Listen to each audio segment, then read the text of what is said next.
Every day, I start with a big power diesel. I go the distance, more than 100,000 miles a year, to keep the promise. This is what I do. This is my life. I'm proud to stand alone. It's who I am. 디젤 집시. 안녕하세요, 디젤 집시입니다. 현재 시간 7월 12일 금요일 오전에 캘리포니아 마데라에서 상차해가지고 싣고 온 아몬드를 드디어 최종 목적지 캐나다 온타리오주 심코 하차지에 도착을 해가지고 하차를 완료했습니다. 심코는 화면에서 보시는 것처럼 캐나다 온타리오주 토론토하고는 약 한 150km 가량 떨어진 곳에 위치하고 있고요.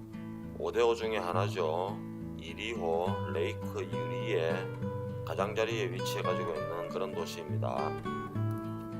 어제 알투나 아이오와에서 출발한 후 시카고 외곽을 거치고 미시간 디트로이트 캐나다 윈저 국경을 넘어서 목적지 심코까지 달려온 약 한 1200km의 구간입니다.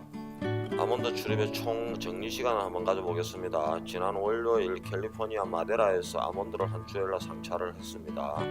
그런 후 네바다 라스베가스, 유타, 콜로라도, 네브라스카, 아이오와, 일리노이, 디트로이트, 윈저 국경을 넘어서 최종 목적지 캐나다 온타리오 심코까지 약 한 2600마일, 4200km를 달려온 약 한 4일간의 운행이었습니다.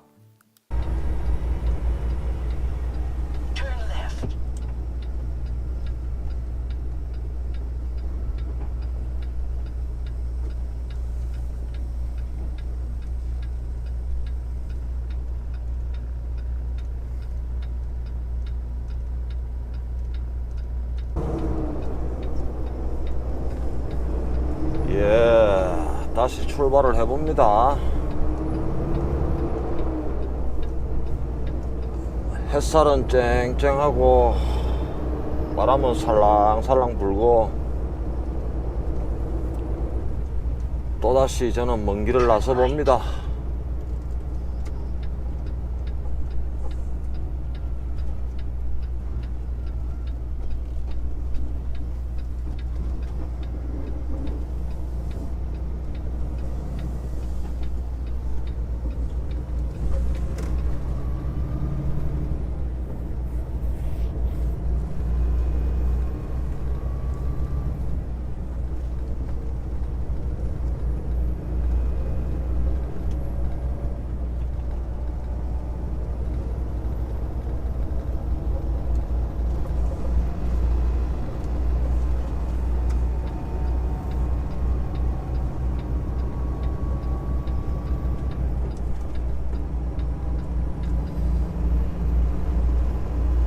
현재 달리는 프리웨이는 I-15 인터스테이트 15번 노스 방향으로 달리고 있습니다. 현재 기온은 영상상 33도를 보이고 있고요. 바람은 풍속은 살랑살랑 불어오고 있고요. 풍향은 지가 알아서 불어오고 있습니다. 어디서 불어오는지 모르겠습니다.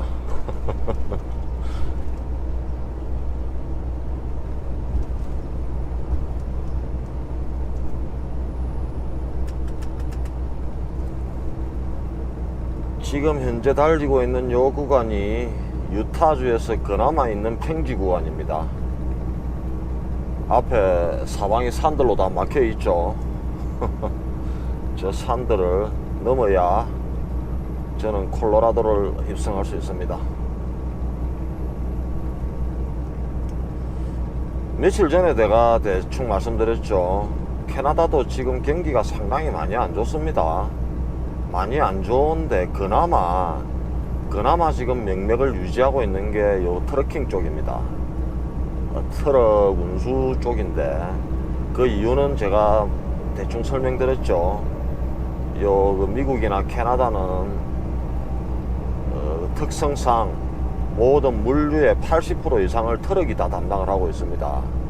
경기가 아무리 좋지 않더라도 사람들이 꼭 필요한 생필품이라든지 꼭 필요한 생활 자재 같은 것은 반드시 필요하기 때문에 음식도 그렇고요. 트럭이 멈출 수는 없는 거죠.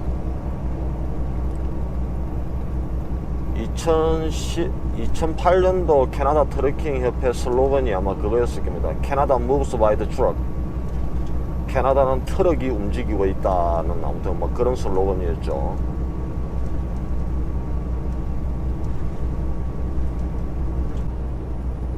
2010년대 초반부터 그런 기미가 살살 보였거든요. 어떤 기미냐면은 캐나다의 메이저 운수회사들이 한 10개에서 한 15개 정도 있습니다.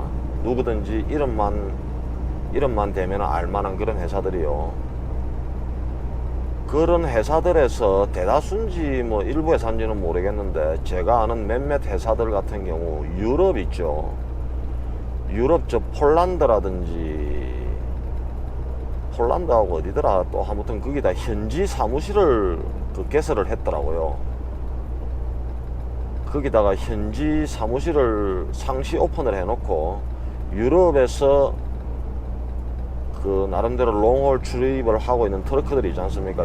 유럽도 나라 하나를 보면은 이렇게 규모들이 이렇게 작은 나라들이지만 또 유럽 전체 EU로 묶여가지고 유럽도 국경을 넘어서 이렇게 운송을 많이 하고 있지 않습니까? 그리고 유럽도 겨울 되면은 날씨가 조금 눈도 좀 많이 오고 그러니까 캐나다하고 제법 유사하다고 생각이 됐겠죠. 뭐 그걸 떠나서 유럽도 영어권에 있는 사람이 있고 영어권에 없는 사람들도 많은데 유럽 애들도 영어 못하는 애들은 아예 못합니다.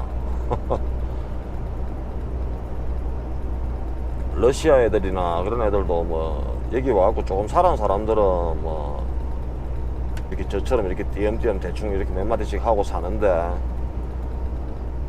영어권이 유럽에 그렇게 많지가 않지 않습니까? 제가 알기로 영국만 영어를 쓰고 있지 나머지는 다들 자국어를 다 가지고 있죠. 유럽도 잘 모르겠네요.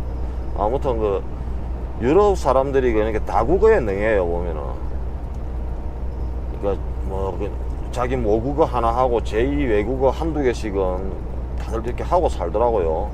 그렇다 보니까 언어적으로도 조금 우리보다는 그러니까 우리하고 비교를 했을 때 언어적인 면에서도 조금 수월한 거는 게 있고 그거보다도 조금 더 유리한 게 그쪽 애들은 문화 자체가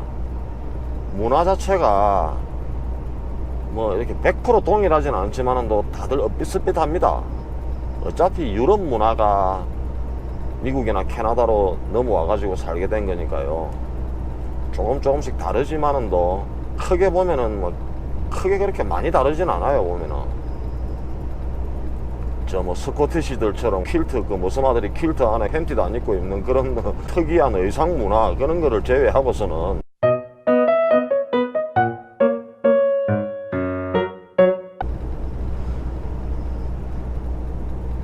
대다수의 생활 방식이라든지 어떤 뭐 하우스 구조 같은 이런 것도 비슷비슷하고 막 생김새도 다들 보면은 다들 거기서 거긴 것 같고 조금씩 특색은 다 있어요. 눈동자 색깔이라든지 외모에서 전체적으로 풍기는 그런 뭐 이미지 그런 게 보면 조금씩은 이렇게 세밀하게 들여다보면 조금씩 다른데 제가 드리는 말씀은 크게 그렇게 이질감이 크게 없단 말입니다.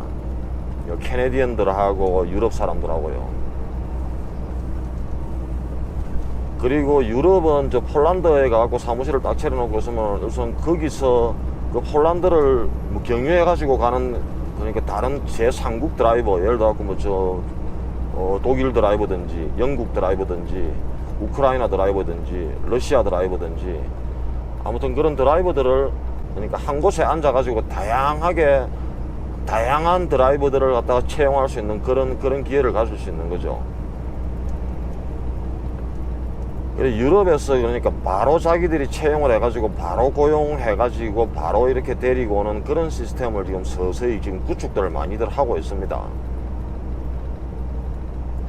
그렇다 보니까 우리나라 사람들이 예를 들어 제가 캐나다에 온 게 2006년이었는데 지금 그때하고 지금하고는 요 시장판도 그러니까 요 업계 판도 자체가 많이 바뀌었습니다. 제가 2006년도 올 때 그때도 외국 드라이버들이 처음으로 서서히 오기 시작한 초창기는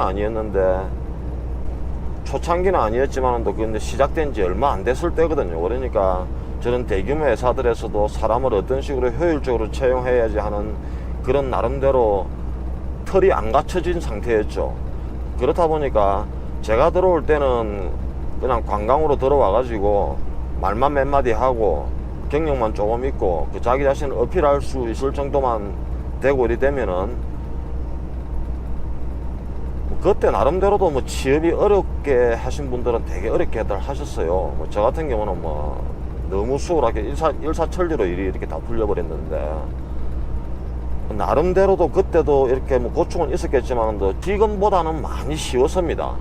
많이 쉬웠던 게 왜냐하면은 그때는 그런 큰 회사들에서 LMO를 자기들이 미리 확보를 하고 미리 이렇게 광고를 많이 냈어요.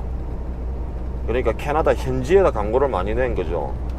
그러니까 관광으로 와서 일자리를 찾고 있는 사람, 경력이 있는 사람 우리 회사에 입사 신청서 한번 내봐라, 그런 식으로 광고를 많이 했습니다. 근데 요즘에는 그런 대규모 회사들에서 그런 광고 자체가 거의 사라졌습니다.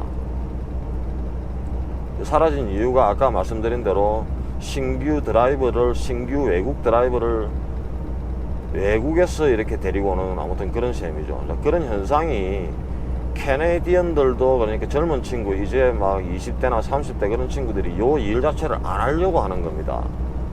요즘은 뭐 젊은 친구들을 갖다 비난할 생각은 없지만은도 힘들고 가족과 떨어져 있어야 되고 막 거기에 대한 대가로 페이는 조금 다른 직종보다는 조금 뭐 더 받는다 하는 아무튼 그런 인식은 있지만은도 그 젊은 친구들이 안 하려고 하기 때문에 그나마 해외에서 드라이버를 이렇게 채용해 가지고 데리고 온다 하는 개념이 있는데, 그러니까 나름대로 경력이 있는 사람을 없는 사람보다는 조금 더 선호를 하겠죠. 제가 다시 한번 더 이렇게 간략하게 요약을 해갖고 말씀을 한번 드리자면은, 영주권자나 시민권자가 아니신 분들이 와가지고 캐나다에서 합법적으로 일을 하시려고 하면은 관광비자로 오셔갖고는 합법적으로 일을 절대 못합니다. 그 자체가 그 취업을 하려는 그 자체가 아예 불법이거든요. 그러니까 영주권자나 시민권자가 아니신 분들이 와서 일을 하려고 하면은 고용주를 선택함에 있어도 많은 제약사항이 있습니다. 그 첫 번째 제약사항이 뭐냐 하면은 사람을 구한다고 아무데나 이렇게 입사 지원을 못하고 입사 지원할 수 있는 그 고용주도 이렇게 한정이 되어 있는 겁니다. 한정이 어떤 한정이냐, 첫 번째가 그 고용주가 캐나다 노동부에다가 그 외국인 고용 허가서를 획득한 그 고용주만 입사 지원이 가능한 겁니다. 그 고용 허가서가 LMIA라고 지금은 이름이 바뀌었는데 예전에는 LMO였는데 LMO에서 LMIA로 2013년도인가 그때부터 이렇게 변경이 됐거든요. 레이버 마켓 임팩트 어센먼트 그래가지고 외국인을 갖다가 고용해도 된다는 그런 허가서입니다. 그걸 가지고 있는 회사에만 입사 지원이 가능하다고요. 예전에는 LMO 때는 그것도 신청 수수료도 아예 그냥 공짜로 회사에서 해가지고 그냥 그 서류 접수비 정도만 내면은 신청이 가능했는데, 지금은 그 LMIA 하나 신청하는 데만 해도 고용주가 부담해야 될 게 그 신청비 자체가 $1,200인가 뭐 $1,100인가 아무튼 그래 $1,200 가까이 신청하면서 갈 때는 그 수수료도 따로 이렇게 내야 됩니다. 그렇다 보니까 작은 소규모 회사들에서는 여력 자체가 많이 없는 거죠. 뭐 그렇다고 하더라도 드라이버는 당장 필요하고, 그렇다고 아무나 고용은 못 하겠고, 나름대로 경력이 조금 있는 사람을 좀 이렇게 채용을 하고 싶고, 수수료를 갖다 페이를 하고서라도 그 고용 허가서를 신청해 가지고 가지고 있는 회사들이 많이는 없습니다. 요즘에 많이는 없는데 간혹 가다가 보면은 BC에도 한두 개씩 나오고 알버타에도 한두 개씩 나오고 저 타주에서도 한두 개씩은 나오고 있거든요. 외국에서 경력은 여기서는 인정을 못 받습니다. 인정은 못 받는데 여기서 인정을 받고 못 받고는 그러니까 페이 부분입니다. 내가 한국에서 20년 경력을 갖고 여기에 와가지고 인터뷰를 딱 보더라도 이 친구들이 묻는 질문이 로키 넘어봤나? 그리고 캐나다에서 겨울 몇 번이나 넘겨봤노? 그걸 물었습니다. 왜냐하면은 이제 한국에서 넘어온 사람이 뭐 로키가 어찌 생긴지도 모르고 캐나다에서 아직 뭐 겨울을 한 번도 나보지도 않았는데 뭐 당연히 노 아닙니까? 대답은 그죠. 여기서는 경력 자체를 로키를 몇 번이나 이렇게 넘어다니고 겨울을 몇 번이나 이렇게 지나봤느냐 아무튼 그런 거로 많이 따지거든요. 그러니까 캐네디언 경력을 요구를 하는 거죠, 얘들은. 그래갖고 캐나다 경력이 처음이다 그러면은 이제 캐나다 경력 초보자에 한한 그런 페이를 이제 뭐 주기로 하고 그렇게 계약을 할 겁니다. 그런 부분에 있어 갖고 경력을 인정 못 받는다는 거지, 외국에서 경험이 있으신 분들이 취업하실 때는 조금 수월하겠죠. 아예 경력 자체가 없는 사람보다는요.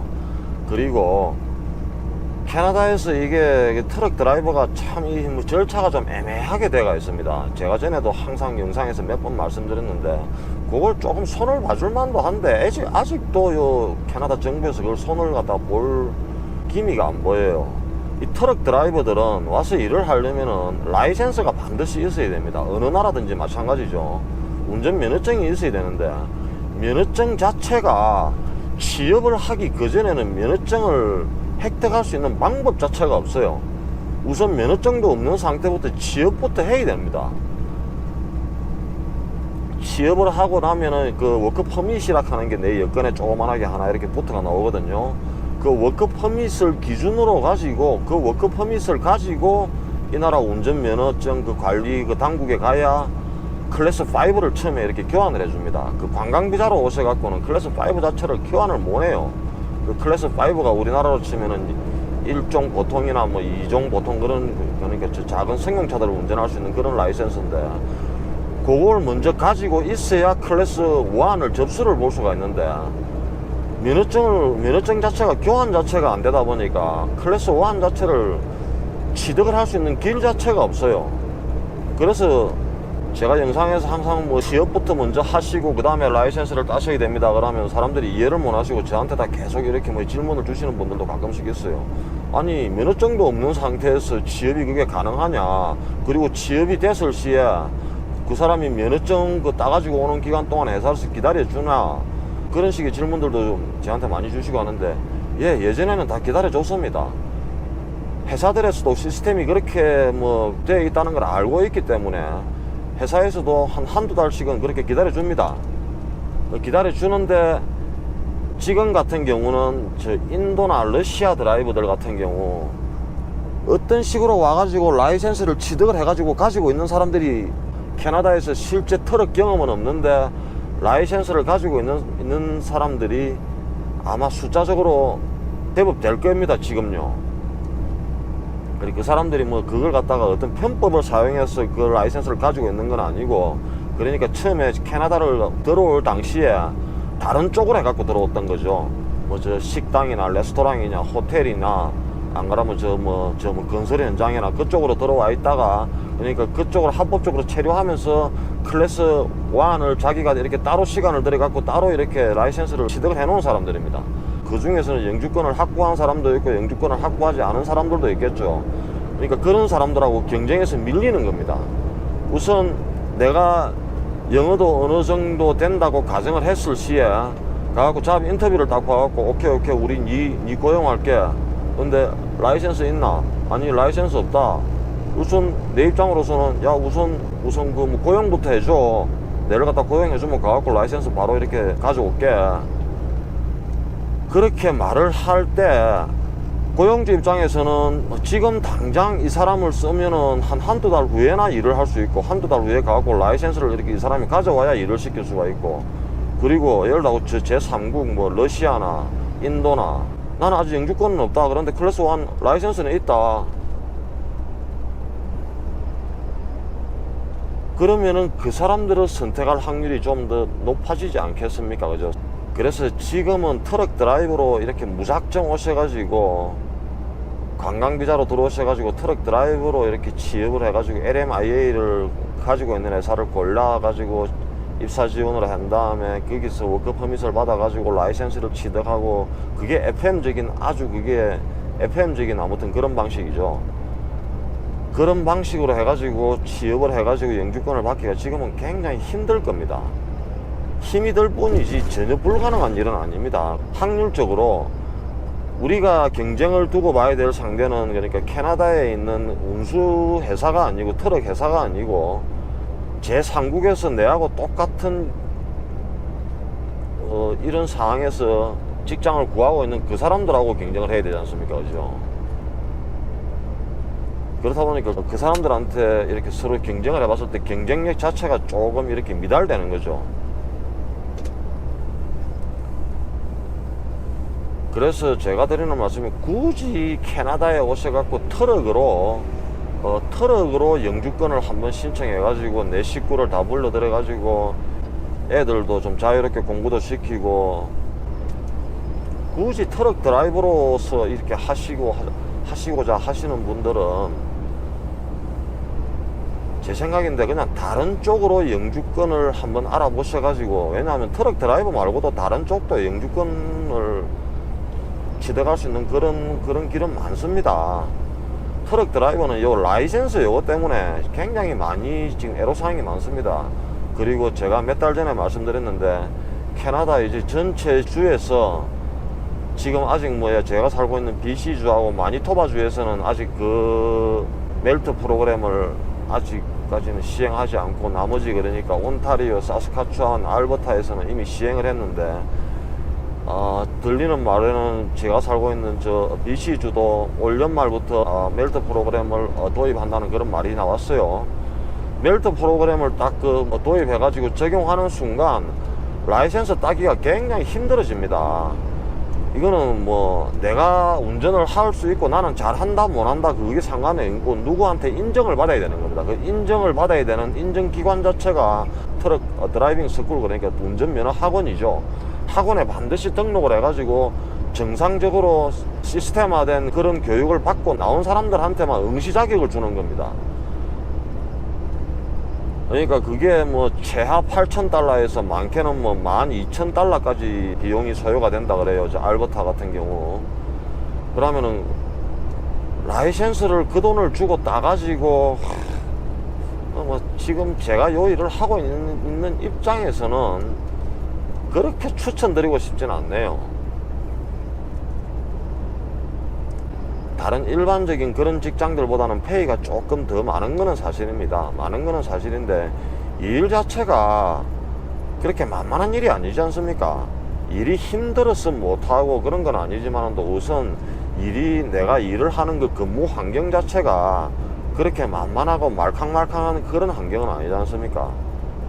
우선 그 가족들과 오랫동안 떨어져 있어야 되는 그런 환경적인 제약사항이 따르죠. 그리고 1년에 6개월이 겨울입니다. 1년에 6개월을 갖다가 계속 이렇게 눈을 타고 돌아다니게 되고, 거기서 일단 조그마한 사고라도 있으면은 자기 그 경력 상황에 이렇게 다 올라오고 이러기 때문에. 그러니까 제가 드리는 말씀이 트럭 드라이버가 조금 다른 직종보다 조금 페이를 더 받는 그거는 그냥 더 받는 게 아니다고요. 일이 힘들어서 조금 더 받는 것도 있지만 가족들과 떨어져 있는 거기에 대한 보상, 그리고 근무 환경에 대한 보상, 그런 것도 다 포함되어 있는 거라고 생각하시면 됩니다. 그런 거, 하여튼 이런 거 저런 거 다 포함해가지고 이렇게 저렇게 따지고 보면 그렇게 많이 받는 아무튼 그런 직종은 아닌 거죠, 여기서도. 그거는 순수하게 우리 입장에서만 이렇게 말씀드리는 거지만은.